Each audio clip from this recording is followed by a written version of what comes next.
वो पेड़ के आसपास कुछ पूजा कर रहे थे। जो रानी थी उसके माथे के ऊपर खून लगा हुआ था, चेहरे के ऊपर भी खून लगा हुआ था। उस मुर्गे से एक टुकड़ा ऐसे तोड़ा, उसकी जो दीदी थी उमर उसको बोले कि ले ये खा ले, ले ये खा ले। और रात को 2 बजे के आसपास उसका गेट नॉक होता है। उसने गेट खोला तो देखा गेट के आसपास कोई नहीं था। उसके जस्ट पास में एक औरत लेटी हुई थी जिसका चेहरा इतना डरावना था कि एक बार तो उसके दिल की धड़कनें रुक गई थी।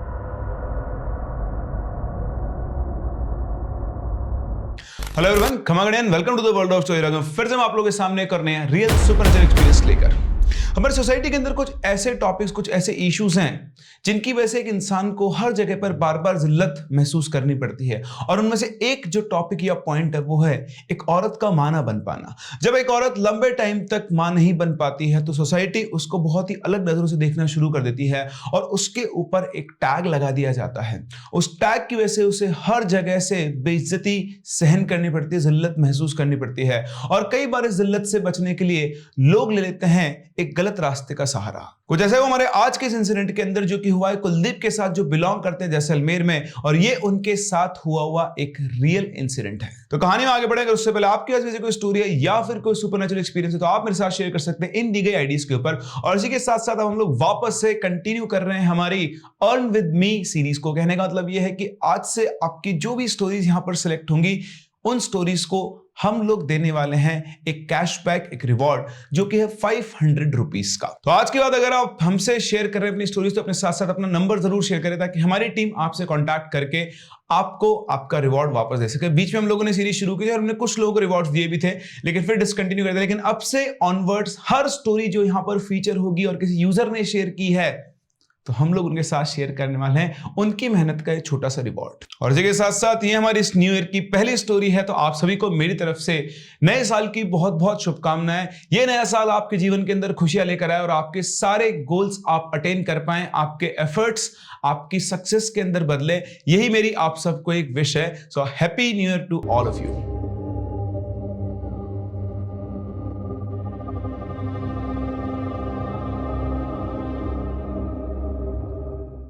तो इंसिडेंट है 2021 का। कुलदीप अपनी सिस्टर के यहाँ जो कि भोपाल में रहती थी वहां पर शिफ्ट हो गए थे क्योंकि इनको एसएससी की तैयारी करनी थी। तो जैसलमेर के अंदर इनके इतनी फैसिलिटीज नहीं थी और भोपाल ये शिफ्ट हुए, वहां पर एक कोचिंग, इनको कोचिंग भी ज्वाइन करनी थी। और इसी के साथ साथ थोड़ा पैसे वगैरह का भी इनके साथ इशू था।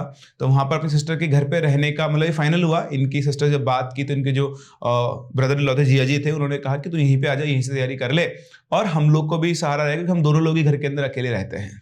तो कुलदीप वहां शिफ्ट हो गया। वहां पर उसने ऑनलाइन क्लासेस ज्वाइन की थी एसएससी की तैयारी के लिए और उसके अलावा वो अपना कॉन्सेंट्रेट होकर पढ़ता रहता था। तो इसकी जो दीदी थी उनका नाम था उमा और उन दिनों इनकी दीदी के पास में उनकी एक फ्रेंड रोजाना उनसे मिलने आया करती, इसका नाम रानी था।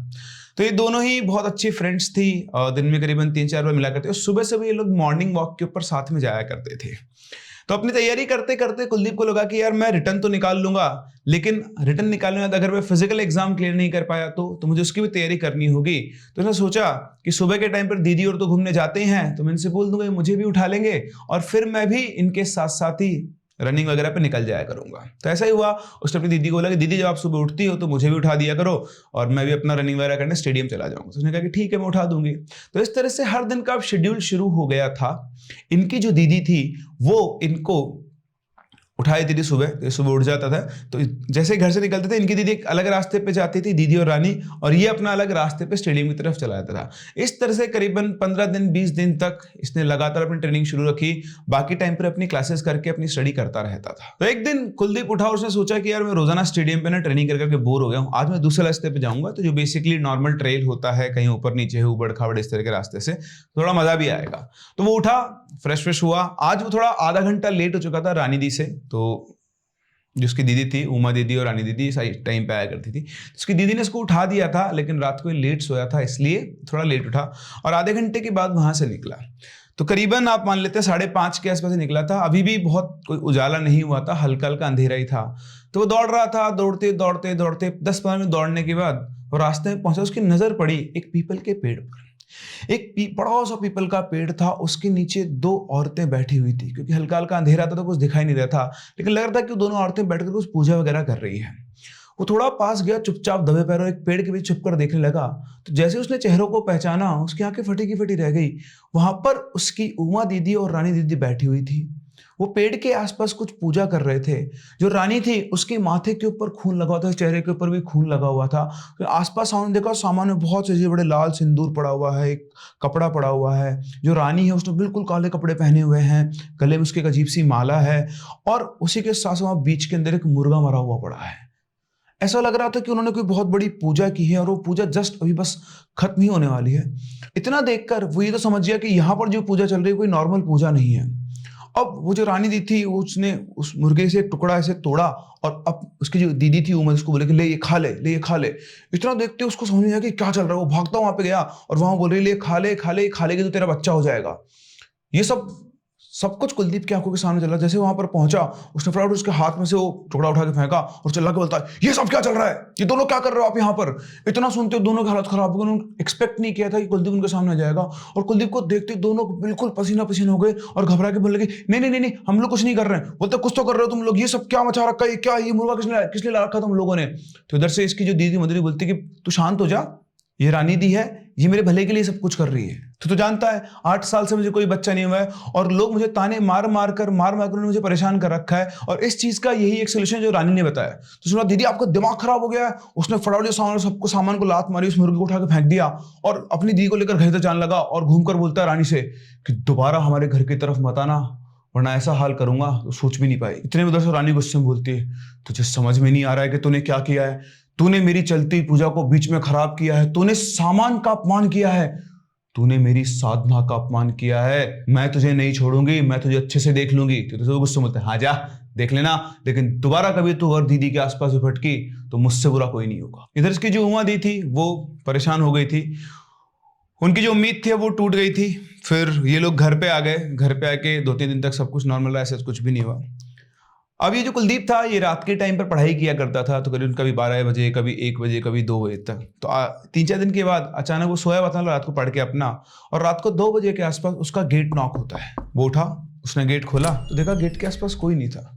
उसे लगा शायद हवा से नॉक हो गया होगा। उसने वापस से बंद किया, जाकर वापस से अपने बेड पर लेट गया। तो 15 मिनट बाद वापस से उसके गेट पर नॉक होती है। वो फिर से उठता है, इस बार वापस से गेट खुलता है तो गेट पर कोई नहीं था। उसे लगा कहीं दीदी तो कुछ बोलने नहीं आई थी। तो वो वहां से निकलकर, अपने रूम से निकलकर दीदी के रूम तक जाता है और वहां पे जाके खड़ा होकर बोलता है कि दीदी। तो उधर से आवाज आती है, हाँ बोल क्या हुआ। तो बोलते कि तुम मेरे दरवाजे पे नॉक करने आई थी। बोलती नहीं, मैं तो सो रही हूँ, मैं क्यों नॉक करने आऊंगी, तो जा, मुझे बहुत तेज नींद आ रही है, मैंने कोई नॉक वॉक नहीं किया। जी सुनकर वो चुपचाप आ गया और आकर उसने अपना रूम का गेट बंद कर, जैसे गेट के अंदर घुसा, वो गेट बंद करके घूमा तो उसे अपने रूम के अंदर एक अलग ही ठंडक का एहसास हुआ। बिल्कुल रूम उसका चिल्ड हो चुका था। उसे लगा कि उसने गेट खुला छोड़ दिया रात के टाइम, और हल्की हल्की ठंड तो थी ही, शायद इसलिए उसका रूम ठंडा हो गया है। वो फिर जाकर अपने बेड पर लेटा, और जैसे वो बेड पर लेटा उसे एहसास हुआ कि उसके बेड पर उसके साथ कोई और भी हो। जैसे पीछे घूमा, वहां पर कोई भी नहीं था। उसे लगा, अजीब सा लगा उसे। और उसके बाद में दिमाग में ना वो सेम आज से 3-4 पहले जो इंसिडेंट था वो उसके दिमाग में घूमने लगे अपने आप। उससे पहले उसे कुछ नहीं था, उससे वो हो गया था इंसिडेंट, उस दिन के बाद वो भूल गया था उसे, लेकिन इंस्टेंटली वो इंसिडेंट वापस उसके दिमाग में घूमने लगा। दिमाग बार बार वहीं जाने लगा। वो थोड़ा बेचैन सा हो गया। उसने देखा तो 3 बज रहे थे रात को। लगा अब 3 तो बज ही रहे हैं, 1-2 घंटे बाद तो उठना ही है। तो वापस से उठ के अपने टेबल पे पढ़ने बैठ गया, लेकिन उसका पढ़ाई में भी दिल नहीं लगा था। बड़ा बेचैन सा वो हो रहा था, और वो पढ़ने बैठता तो बार बार वो सेम इंसिडेंट, दोनों पीपल के पेड़ के पास बैठी हुई हैं, ये सब चल रहा है, वो उसके सामने एक मूवी की तरह घूम रहा था। फिर जैसे तैसे करके उसने वो 1-2 घंटे निकाले। सुबह 5 बजे वापस से वो अपनी फिजिकल ट्रेनिंग के लिए निकल गया। दौड़ भाग कर वापस आया, थोड़ा रेस्ट किया और अपना वही काम वाम करने लगा। शाम को फिर वो थोड़ा घूम फिर के इधर उधर वापस से अपने कमरे में आया। तो सुबह उसके कमरे का टेम्परेचर बिल्कुल नॉर्मल था, लेकिन शाम को जैसे वो कमरे में वापस से घुसा, फिर से वो बिल्कुल चिल, बिल्कुल ठंडा कमरा। उसने फिर से इस चीज को इग्नोर किया, बट उसे क्लिक कर रही थी चीज की, कल से मेरा रूम एकदम से ज्यादा ठंडा हो रहा है, बट ठीक है, हो रहा होगा कुछ। वो अपना बैठा, खाना वाना खा पी के वो अपना पढ़ने बैठ गया था। करीबन वही रात को 12-1 बजे तक वो अपनी पढ़ाई किया करता था, और वो आज भी रात को 12 बजे, 12:15 के आसपास पढ़कर सोया। और जैसे उसकी आंख लगी थी, अचानक से उसके कान में एकदम से ऐसी आवाज आई, उसके कान में फूंक मार गया। उसको देखते हुए फटाफट से उठा, चारों तरफ देखा तो उसको अपने कमरे में एक शैडो मूव करते देखा। एकदम से वो गायब हो गई। तो मैं आंखें मसल के देखी तो वहां पर कोई भी नहीं था। वो डर गया था कि क्या था। एकदम से उसने अपनी फोन उठाया और दीदी को फोन किया, बोला दीदी मेरे साथ ना अभी भी ऐसा हुआ। तो उसकी दीदी बोलती क्या हो गया है, ऐसा तुझे क्या लग रहा है? बोले तुझे पता नहीं क्या मजाक से चल रहा है, ऐसा लगा कान के अंदर कोई फूंक सी मार के गया और फिर एक परछाई मुझे दिखी, वो गायब हो गई। उसकी दीदी बोलती है कह रहे नहीं यार तेरा वहम होगा, ऐसा कुछ नहीं होता, पागल हो गया है क्या तू? और फिर उसने उसे फोन काट दिया। इधर से इसको भी लगा कि हाँ यार वो कल भी वो इंसिडेंट घूम रहा था दिमाग में, हो सकता है मेरे मन का वहम ही हो। वो फिर से लेट गया और अपना वही कंबल उड़ के सो गया, लेकिन उसको नींद नहीं आ रही थी, वो बेचैनी सी फील कर रहा था। और जैसे ही वो कंबल ओढ़ के आंख बंद करता तो लगता कि कोई उसके आसपास खड़ा है और उसे घूर, और जैसे वो कंबल हटा के आगे देखता तो वहां पर कोई भी नहीं था। वो फील कर सकता था कि उसके रूम में एक प्रेजेंस थी। ऑल्दो उसे डर नहीं लगा था, वो डरता नहीं था क्योंकि इन सब चीजों पर विश्वास भी नहीं करता था, लेकिन स्टिल उसको सेंस हो रहा था कि यहाँ कोई और है। अब ये उसके लिए एक नॉर्मल सी बात हो गई। हर दिन यही होता, वो सोता सोते अचानक से कान में कोई फुसफुसाई कुछ बोल जाता, उसके आसपास उसको प्रेजेंस फील होती, रूम के अंदर उसको ऐसे ही कोई ना कोई परछाई घूमते हुए दिखती। 2-3 दिन के बाद की बात है, वो ऐसे ही सुबह उठ के कहीं जा रहा था वॉक करने वही अपना, तो उसे वापस से रानी दिखाई दी। जब उसने रानी को क्रॉस किया तो रानी उसकी तरफ देखकर एक बहुत ही अजीब सी क्रीपी सी स्माइल दे रही थी। कुलदीप ने उसे इग्नोर किया, वो अपना रनिंग वनिंग करके आया, वापस अपना दिन गुजरा। रात को अपनी पढ़ाई वढ़ाई करके वापस से जैसे सोने गया और उसने अपना कंबल उड़ के वैसे वो सोया था, किसी ने उसका कंबल एकदम से खींच लिया। जैसे किसी ने उसका कंबल खींचा, उसने उठ के देखा तो वो लाइट ही जला के सोता था, पूरा कमरा मतलब डार्क नहीं रखता था, तो कोई भी नहीं था वहां पर। उसे लगा यार ये तो चीज और बढ़ गई है। उसने वापस अपना कंबल लिया, सोया। 10-15 मिनट के बाद ही अचानक से वापस उसे कान में वही ऐसी आवाज आती है, उठता है और उसकी आंखों के सामने अचानक से उसकी टेबल जो कि करीबन उससे 2-3 फीट दूर थी, उस पर रखा हुआ पानी का गिलास नीचे गिर जाता है और पूरे कमरे में पानी फैल जाता है। और वो पूरी तरह घबरा गया था क्योंकि उसने पानी का गिलास अपनी आंखों के सामने नीचे गिरता हुआ देखा था। ऑल्दो रूम में से कुछ दिखा नहीं, लेकिन उसे रूम में वही उसको वो प्रेजेंस फील होती, कुछ ना कुछ यहाँ पर है। और वो बुरी तरह घबरा चुका था। उसने अपना फोन उठाया, फोन के अंदर यूट्यूब के ऊपर हनुमान चालीसा लगाई और वो चलाकर वहां पर बैठ गया। थोड़ी देर जब हनुमान से चली तो चीजें शांत हुई। वो वापस से अपना फोन उसने बंद किया और लेट गया। उसको नींद आ गई थी, लेकिन फिर से वही थोड़ी देर के बाद जैसे सब कुछ शांत हुआ, करीबन आधा एक घंटा उसको नींद आई होगी, और फिर से उसका कंबल किसी ने खींचा। जैसे उसका कंबल किसी ने खींचा, वो था तो अपने एक्टिव मोड में, फटाफट से उठा। उसने देखा कि एक परछाई उसके पैरों के पास खड़ी है और उसके उठते ही वो वहां से गायब हो गई। वो बुढ़े से घबरा गया था, उसको समझ नहीं आता। उसने सोचा अब रात के टाइम पर दीदी को भी क्या फोन करूं। उसने वापस अपने फोन के अंदर हनुमान चालीसा पढ़ा, चलाकर वो तो बैठ गया। उस रात पूरी रात वो नहीं सोया। सुबह जब वो उठा तो अपनी दीदी के पास गया, उनको सारी बात बताई। तो उसने बोला कि यार तूने या तो कोई मूवी, उसने उसको कोई एंगल नहीं समझ में आता। उसने ठीक है मूवी वगैरह देख ली होगी इसने, और उसकी वजह से ये जो है ये सब सोच रहा है। बोला तेरा वहम है, ऐसा कुछ नहीं है, अपने घर में से कोई दिक्कत नहीं है, तो टेंशन मत ले। अब वो बोले तो बोले कैसे, क्योंकि आपको पता है कि इन चीजों के अंदर पहली बार में कोई विश्वास करता ही नहीं है।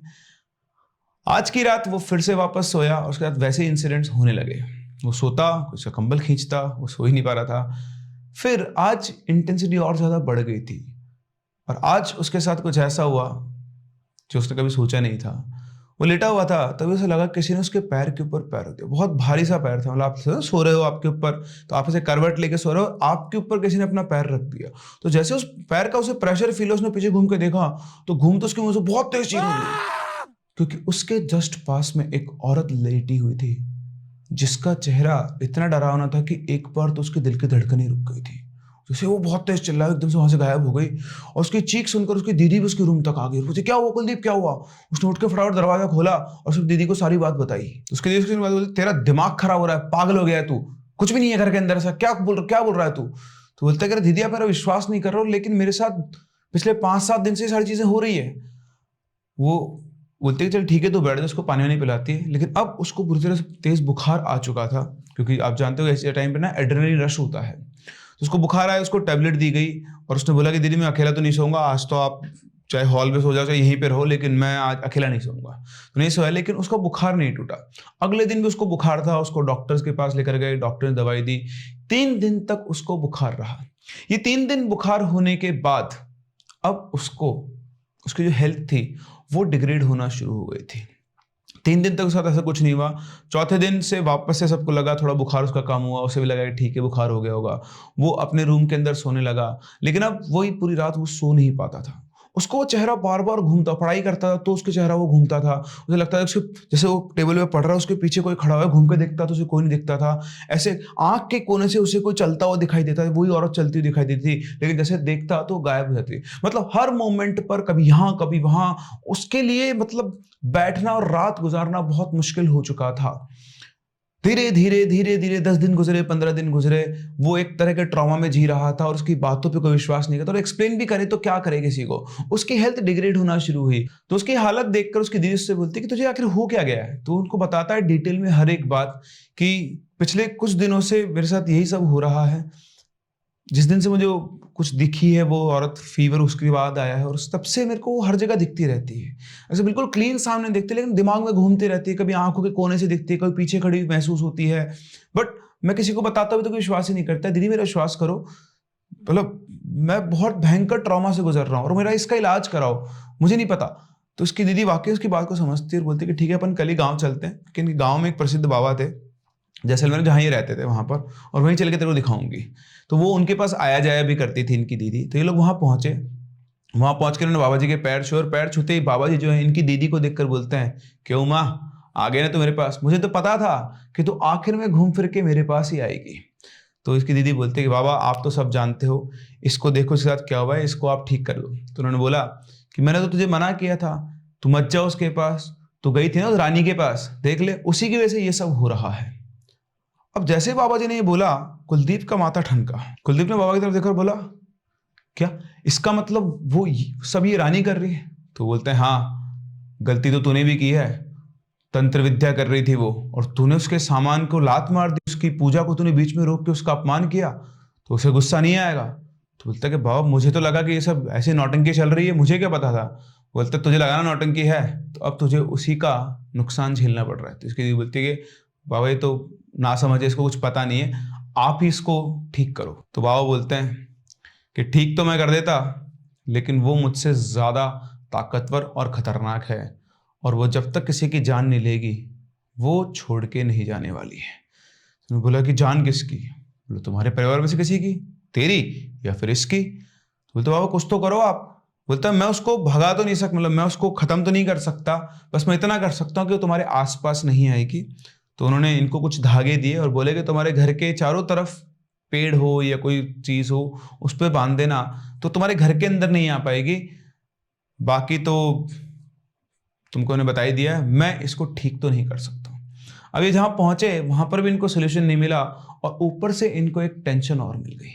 अब इसके बाद सभी लोग घर पे वापस आ गए, तो कुलदीप ने बोला कि दीदी मैं यहीं रहूंगा, और आप जीजा जी को बुला लो, वो आपको ले जाएंगे, आप वहां पे रहो, ठीक है, मैं देख लूंगा, आपको कुछ नहीं होना चाहिए। तो इस तरह से ये हुआ कि वो जैसलमेर ही रुक गया। इसने अपने घर के चारों तरफ वो धागे बांध दिए, उधर दीदी भी वो धागे ले गई, उन्होंने अपने घर के चारों तरफ वो धागे बांध दिए। इनकी दीदी को तो वैसे भी कोई चीज़ दिखाई देती नहीं थी, तो उनको इतनी टेंशन भी नहीं थी। अब कुलदीप अपने घर पे ही रहने लगा, वही उसका शेड्यूल चालू था, पढ़ाई वो किया करता था। लेकिन अब कई बार उसे रात को ऐसा फील होता था कि उसके घर के, मतलब बेसिकली घर के अंदर रूम था उसमें वो पढ़ता था, लेकिन उसे बाहर हलचल महसूस होती थी। कई बार उसने रात को 12-1 बजे के आसपास खिड़की से बाहर झांक कर देखा, तो उसे वही परछाई घूमती हुई दिखाई देती थी उसके घर के आसपास। लेकिन क्योंकि बाबा जी ने उस चीज को बांध दिया था, तो उसकी वजह से उसके घर के अंदर नहीं आ पा रही थी। अब उसका डर भी उससे थोड़ा बहुत कम हो गया था। फिर इनके घर पे खुशखबरी आई कि इनकी जो दीदी है वो प्रेग्नेंट हो गई है। तो कुलदीप बहुत खुश हुआ कि चलो बढ़िया है, और ये जो अंधविश्वास था ये खत्म हुआ कि वो रानी दी ही जो पूजा करी थी उसी से इनको बच्चा हो सकता, उसके बिना भी इनको बच्चा हो सकता है। लेकिन शायद कुलदीप गलत था। चीजें ऐसे ही चलती रही, कुलदीप भी अब यूज्ड हो चुका था, उसको उन चीजों से डर नहीं लगता था। तो करीबन 5-6 महीने गुजरने के बाद एक दिन अचानक से इन लोगों के पास कॉल आता है कि दीदी का मिसकैरियज हो गया है।